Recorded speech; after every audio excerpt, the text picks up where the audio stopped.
Hi, this is Titus Welliver. You're listening to TV Confidential. Tony Figueroa and Donna Allen are with us, along with our guest, Chuck Harter, as we continue our look at the history of the Monkees and their impact on the worlds of music and television. Chuck wrote Hey, Hey, We're the Monkees, the acclaimed documentary that originally aired on the Disney Channel. Daydream Believer. Now, about 5 or 10 years after the Monkees version, Anne Murray did a cover. That's right. Which is quite a good cover. That is a good one. And she doesn't try to replicate the Monkees. She does it as Anne Murray, and she had a top 40 hit, as I recall. That's right. And when they toured, that was always one of the highlights. I thought when Mike rejoined them, and I thought the way they handled Daydream Believer was very cool. Yeah, and so Davy passes, and Mike finally decides he wants to go back on the road. A little late, but he did. So they toured, and I saw that show, I think at the Greek or whatever, and it was really good because I miss Davy too, of course, because he's the showman. But there was Nesmith, and they did a lot of the Nesmith songs, and Mike still sounds the same. Yes, he does. Certain singers, old singers, still have their voice. Howard Kalin of the Turtles sounds the same when he sings Happy Together. Mickey sounds pretty close to how he did. Yeah. So they came out, and I was thinking, okay, they usually end the show with Daydream Believer. How are they going to do it? And they pulled a fan out of the show and let them sing it. And at that show at the Greek, I felt sorry for the lady because she'd never been on stage in her life, and all of a sudden she's on stage and there's looking at her, and there's a loud band and a din, oh, I could hide neath the wings. But it was great, and everybody sang along and cried, and they had videos of him, and it was really a wonderful homage. What I was thinking, because I had seen a YouTube video, the same thing where they pulled somebody, but they pulled this girl, and very pretty girl. She's wearing the shirt and she's wearing the wool cap. She's wearing like Daisy Dukes. Oh. And she perfectly mastered Davy's dance move in that song. Yeah. So she wasn't really big on the singing part. But it didn't matter. I saw that too. I saw that too. The audience was a sing-along. Yeah. But she, first of all, it didn't hurt that she was gorgeous. Yes. But she mastered the dance moves. And everyone went crazy. Yeah, that's what I was thinking. But I was just thinking, somebody that young who is probably young enough to be there Mike's granddaughter at this point. There you go. And just, and obviously, if you have the shirt and you have a replica of you're a fan. No, that's cool. But see, that's the thing. And you can't find, that has to be custom made. Yeah. I can't imagine you can It's hard to that. find the hat. I had to have mine made when I did the tribute band. But yeah, that's true. And, that it just... There's something about it, and I the best I ever saw them in concert was in '86.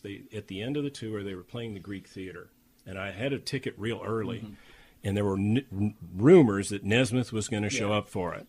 So the minute they hit the stage, just like that whole long tour, everybody stood up for the entire show, screaming, hollering, dancing, yelling, and there was old and young and everything in between and going crazy. And I looked around and I went, isn't this something that in all these age groups here, there's so much love for the group, and they were pushing hard. And then near the end, out comes Colonel Sanders, in his white outfit, and, listen to the band, hey, hey, mercy.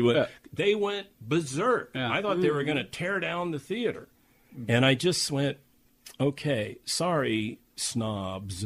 This is, not sorry, snobs, on the snobs. Yeah. This is good. This is real. They're great performers. Yes. And the audience loves them, and they moved them. Yeah. Okay? And that's what's cool. And you can't do that if you're just a prefabricated No, absolutely not. Absolutely not.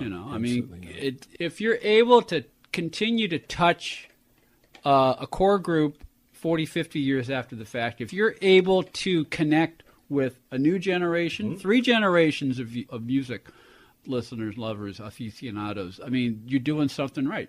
Yeah, no, absolutely. And it's funny, when they put together the Blu-ray set, which came out a few years ago, they did extensive fixing of some of the prints. Some of the prints had gone red. Yeah. So they spent a lot of money to clean them up, and they look beautiful. Yeah. But again, a lot of TV shows are reissued, and they don't do anything except reissue them. And you get a bad print, or it's splicey, or third generation, or whatever, a muffled soundtrack. They went the extra mile, and this is Andrew Sandoval, and just really made them look good. And they look good. It's kind of like Batman, when that finally came out, is so beautiful colors. It's so primary colors. It's like 3D high def almost. The Monkees look the same, or their show, you know. And so that was great. And again, the reviews, for the most part, whether they were on blogs or magazines or whatever, loved it. So, still good. What are your thoughts on Good Times, the album they released about a year ago? Well, I'm glad they did one. I thought they had a lot of good writers and producers, and they duplicated 60s sounds a lot on it. One Davy track, I'm sorry there wasn't more of him, because there were some other outtakes, or they could have done something. But I thought it was good. And again, massive appeal, massive, at least really good sales on whatever the sound charts are that they do now, whatever that is. It really registered, and it sold well.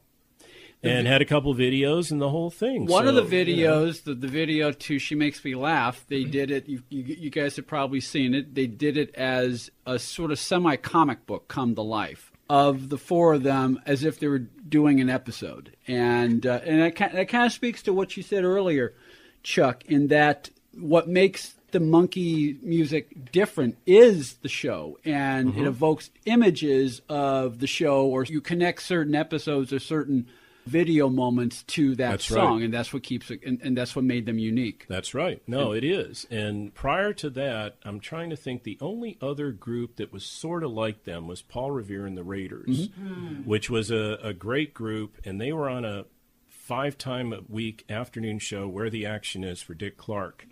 And they wore Revolutionary War uniforms and had hits, but they would do funny sketches where they would be dressed as cavemen at the LA Zoo or something and would joke around.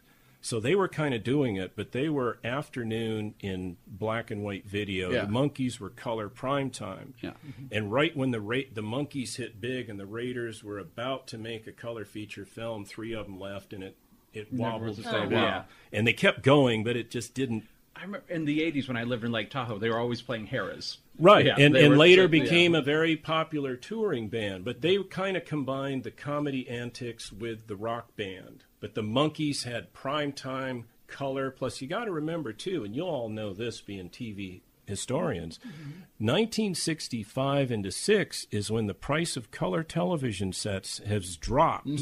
So they're available. They're available. We're up until the early 60s. They were still kind of expensive. If you were not a wealthy kid, it was always the kid down the block that nobody liked, who had money, who you went down to watch the show in color. You went to the TV store. Or you went to the TV store. Right.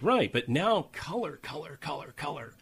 And the Monkees is a very colorful color show. It really is. I mean, the cinematography or the lighting is just first class. You look at so many shows when you're talking about that, and there's, I think, more with the variety shows, that, yeah, we get it, you're in color. Right. Because it's like we have to have every color in the spectrum. Green, bright turquoise ties. You know, and I think, the Monkees were like, yeah, great. They had the red shirts, and they had the look, and I think Batman also would be another great example of that. Yeah, Batman looks incredible. Incredible. Yeah. But it wasn't like... They're doing quality work. They're not selling color TV. No, you look at the variety shows. They're selling the color TV. Absolutely. And going back, the music sounds clean. I mean, the soundtrack of the Blu-ray print is very good. I mean, stunning. Yeah, because some of the episodes, like the Paris episode, the beginning and end where they're on the set looks very, in the syndication package anyway. Very, yes, it did. That looked very. That was a different source. Yeah. Okay, but there's 2 things we haven't covered I think are very important. 1, the Monkee Mobile. Okay. And 2, Jimi Hendrix. And Head.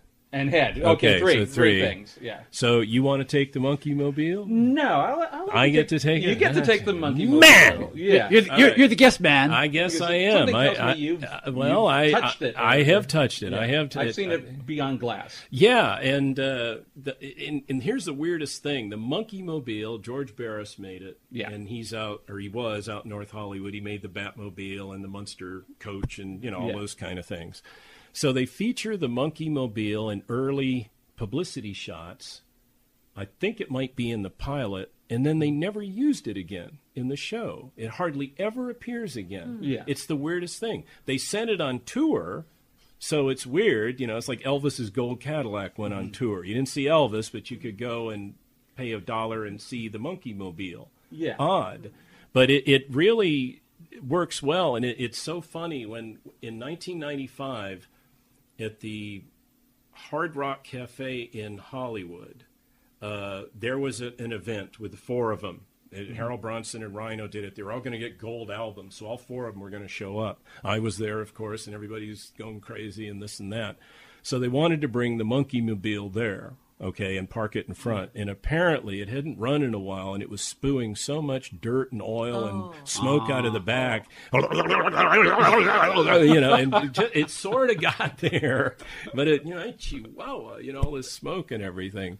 But they came out and posed by it, and I went up there, oh my God. It was exciting. Yeah, you're right. I only remember, I think there was in one episode they're driving through Toluca Lake. Barely. And they never used it, and I never asked any of them why. They used it a lot of in stock footage. No, they did. They did. Or it's funny in the Kellogg's commercials. You see them. KELLOGG. There was Kellogg's best to you. They did sell a toy, right? A die-cast replica of the Monkey Mobile. I'm sure. Well, yes, that's true. Yeah. And it's funny that you mentioned that. There was a lot of merchandising on the Monkees. There's a great book. I can't remember the title of it, but it shows all the various things. They had their own clothing line, which they hated.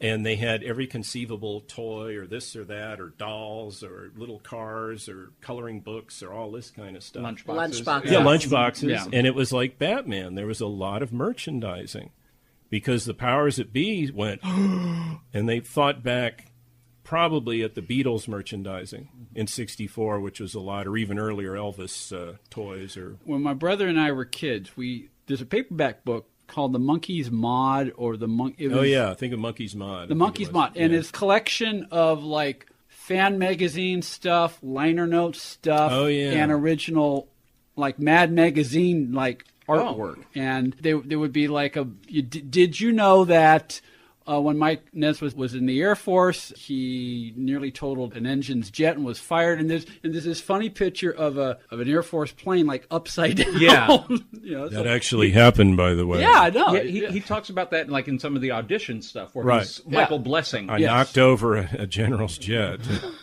Little trauma from that incident, I think, that lingered. But Chuck Harter is with us, along with Tony Figueroa and Donna Allen, as we devote this hour to the history of the Monkees and their impact on music and television. You want to talk about Head? From watching your documentary, and I saw the movie, I think it was on AMC a couple of years ago, and I got to see it for the first time its entirety. I've only had seen clips. I think the best way I could describe this was not meant to be viewed sober. This was it was such a trip. Yeah. And the way it's explained, and again, credit to your documentary, because I don't think anybody else kind of explained what the point of this was. Well, better. I'm not sure if there was one, but it did seem like there was a message going out there that we're done. we're not these guys anymore. Right. We're moving on, and we're something else, and we're going to start another journey, and we want you to join us, but. We're done with what we did before. I think, and we're no longer in the first season, Dorothy. Yeah, we're no longer in the first season. We're no longer in the show, Dorothy. Yeah, and it's like, we put away the maracas and the wool cap, and we're going to take a trip, literally and metaphorically. Well, metaphorically indeed. And what happened there was the show ended, and they were slipping. Bob Rafelson, who was one of the producers of the show, wanted to become a director. Yeah. And so there still was a little bit of bankability. Bert Schneider, his partner's dad, I think, owned Columbia Studios. So there was, okay. So they said, okay, let's make a Monkees feature film. Now, in those days, as I'm sure you know, many times when there was a feature film based on a TV series, The Munsters, McHale's Navy, it's a 90-minute episode. Mm-hmm. Yeah. Same thing, only it's longer. Yeah. Okay. It's recycled. It's recycled. So there was a young guy in Hollywood named Jack Nicholson who'd done some acting for Roger Corman and was kind of around and a hip guy or whatever, and he knew the Monkees. Rafelson, Nicholson, and the four of them went to Ojai for 4 or 5 days with a bag of Frotus, and were not shy about sparking up, and they just threw a bunch of ideas into a tape recorder. And they got back and they said, okay, let's make this. And in a way, it's a decompression of the Monkees phenomena. Yeah. It is. But a lot of the jokes are kind of in-jokes, where you had to really know what was going on to get it. They unfortunately wrote it for themselves, not the audience. Yeah. Okay. So they shot the film, and I think most of what is in the film is there. There's a few outtakes, which I think are on the head Blu-ray. Oh, cool. Okay, which is kind of cool because that's such a fragmented film. Anything new is good. So they did the film and finished it, and the Monkees, in a way, were the band on the Titanic, because the Titanic is sinking, and they don't realize it, okay? And it's going down, but the band's still playing, and superficially, everything's still pretty good. They got a tour of Japan and Australia coming up. The records are slipping, but they're still selling. There's 3 TV specials in the works. Here's our feature film. And so it was done with, this is going to blow everyone's mind. Take a quick time out, then we'll continue our conversation with Chuck here on TV Confidential. Missed a show? We have more than 250 archived editions of TV Confidential available as digital downloads. For more information, go to shop.tvconfidential.net, shop.tvconfidential.net. Story Salon is Los Angeles' longest-running storytelling venue. We have live shows every Wednesday in Studio City, as well as solo shows, podcasts, CDs, and several books. Los Angeles Daily News calls Story Salon Gemstones of Narrative, something new, funny, astonishing. Sunset Magazine says tales tall, tragic, and tantalizing. All of this makes Story Salon one of the most eclectic entertainment experiences available. You can learn more about us by going to our Facebook page or by visiting our website at www.storysalon.com. If you've listened to TV Confidential and like what you've heard, please consider supporting our efforts by becoming a patron of our show through Patreon. It's easy to do and costs as little as $1 a month. For more information, go to patreon.com/TV Confidential or click the Patreon button on the home page at tvconfidential.net.